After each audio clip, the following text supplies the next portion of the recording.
Jadi kalau tidak ada sunnah, ibadah kita tidak akan sempurna, bahkan tidak berguna.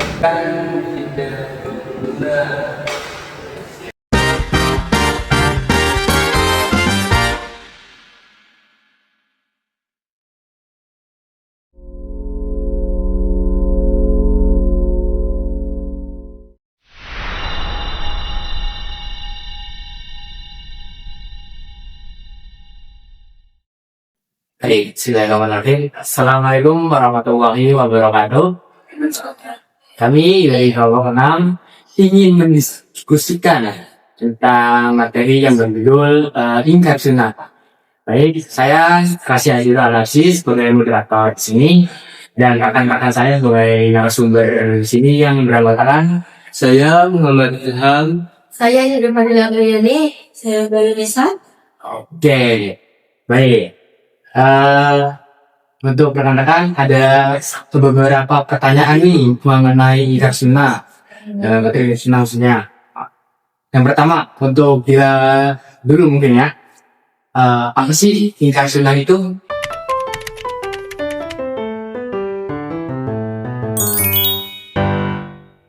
Jadi, ingkar sunnah itu adalah kahak atau sikap seseorang yang menolak sunnah hadits Nabi Muhammad SAW sebagai hukum sumber ajaran Islam.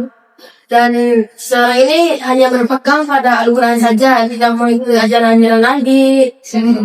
Begitu. Oh, berarti benar tuh paham ya? Iya. Dan tidak mengikuti ajaran Nabi artinya ya. Oke, ada pertanyaan lagi nih buat Dila. Siapa aja sih tokoh-tokoh ingkar sunnah tersebut? Boleh tolong disebutkan? Jadi, saya akan menyebutkan tokoh-tokoh yang ingkar sunnah ini. Yang pertama ada Muhammad Abdul dan terus yang kedua ada Mullah Muhammad Farsen. Yang ketiga ada Tauhid Sidki. Dan yang keempat ada Rasyad Khalifah. Dan yang kelima ada Hadi Abdurrahman dan Ilham Tarto. Itu tokoh-tokoh. Itu tokoh mengingat sunnah. Oke, terima kasih Dila. Jadi ada 5 tokoh. Ya, itu kayak tokoh. 5 tokoh. Oke, sekarang ke Mas Ilham mungkin ya. Ada beberapa pertanyaan nih Mas Ilham. Apa sih argumen nakli dan akli itu?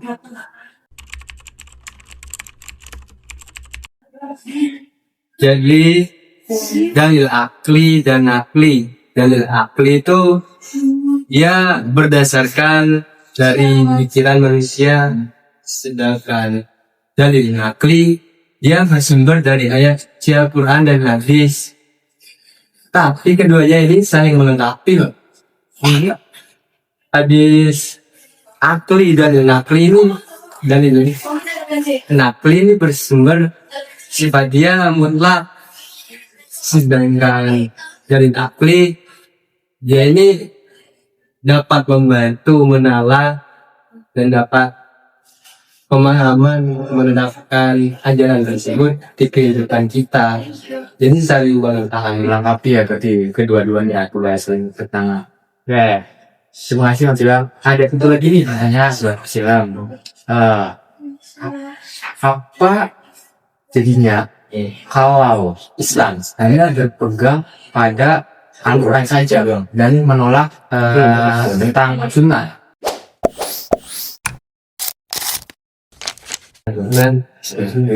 Jadi kalau Islam menolak sunnah dan hanya mengandalkan Al-Quran saja.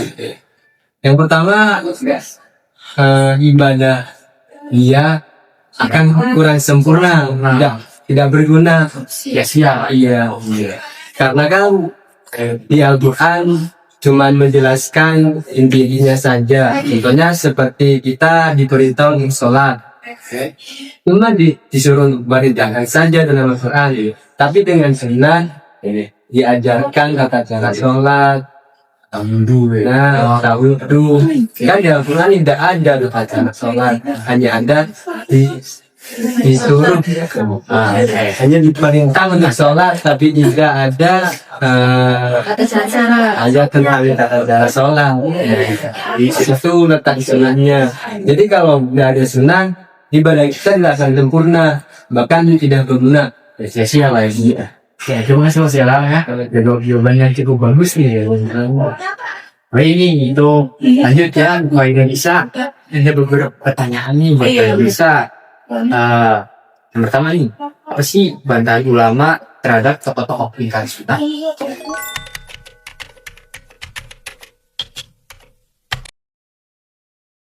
Lingkar sunnah itu ada 3 argumen bantahannya. Itu yang pertama, sunnah sebagai menjelat Al-Quran, dijelaskan ulama. Itu sunnah dijelaskan dan merinci ajaran Al-Quran sebagai disebutkan dalam Al-Quran.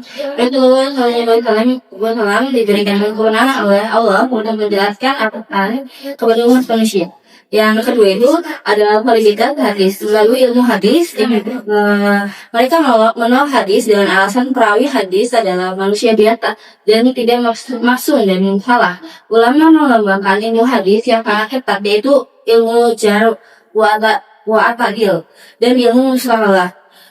Untuk memeriksa keaslian setiap riwayat, ini menunjukkan bahwa Islam tidak sembarangan menerima riwayat begitu saja, melainkan melalui proses ilmiah yang ketat untuk membuktikan kebenaran hadis. Yang ketiga itu ada menolak pemahaman ingkar sunnah. Terjadinya perbedaan terhadap di kalangan ulama itu tidak disebabkan oleh pertentangan antara Al-Quran dan sunnah, tetapi karena perbedaan pemahaman mereka tersebut terhadap tertentu. Mayoritas ulama itu ada ingkar sunnah dianggap sebagai menyimpang dari pemahaman mayoritas ulama dan umat Islam. Al-Quran dan sunnah adalah 2 sumber hukum yang tidak mungkin bertentangan dan perbedaan karena pemahaman yang berbeda. Jawaban yang sangat bagus ya dari Indonesia. Oke. Ada satu lagi nih pertanyaan buat Khairul Lisan. Apa sih konsekuensinya umat Islam jika menolak ingkar sunnah?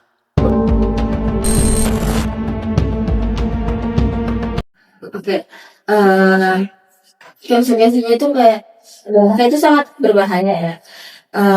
Sangat masalah serius. Memiliki dampak besar baik secara syariah maupun sosial. Dalam pandangan mayoritas ulama dan umat Islam, sunnah adalah penjelas, penafsir dan sumber hukum pelengkap bagi Al-Quran. Menolak sunnah dialog sama dengan menolak sebagian ajaran Islam, karena banyak praktik ibadah dan syariah yang tidak dapat dipahami dan dilaksanakan secara utuh hanya dengan mengandalkan Al-Quran saja. Yang pertama itu ada kesesatan dan keluar dari pemahaman mayoritas atau jumhur ulama. Yang kedua itu ada ancaman kekafiran atau kufur dan keluar dari Islam. Yang ketiga itu ada mendurhakai Allah dan Rasulnya. Yang keempat itu ada amalan ibadah menjadi tidak sempurna atau batal. Yang kelima itu ada kekacauan dalam praktik ibadah. Yang keenam itu ada kehilangan penjelasan tentang syariat. Yang ketujuh itu ada potensi perpecahan umat. Jadi sangat besar ya. Jadi dampaknya tuh bisa membuat kita apa namanya salah ya. Dan saya jelaskan tadi, Al-Quran dan Sunnah itu tidak sempurna, bahkan sia-sia. Jadi tidak boleh banget ilmu sunnah ya. Sangat penting ini biasa itu ya. Oke. Baik, mungkin segitu saja penjelasan dari kelompok kami tentang pemahaman hingga sunnah. Sekurang-kurangnya mohon maaf, saya sebagai moderator pamit undur diri. Wassalamualaikum warahmatullahi wabarakatuh.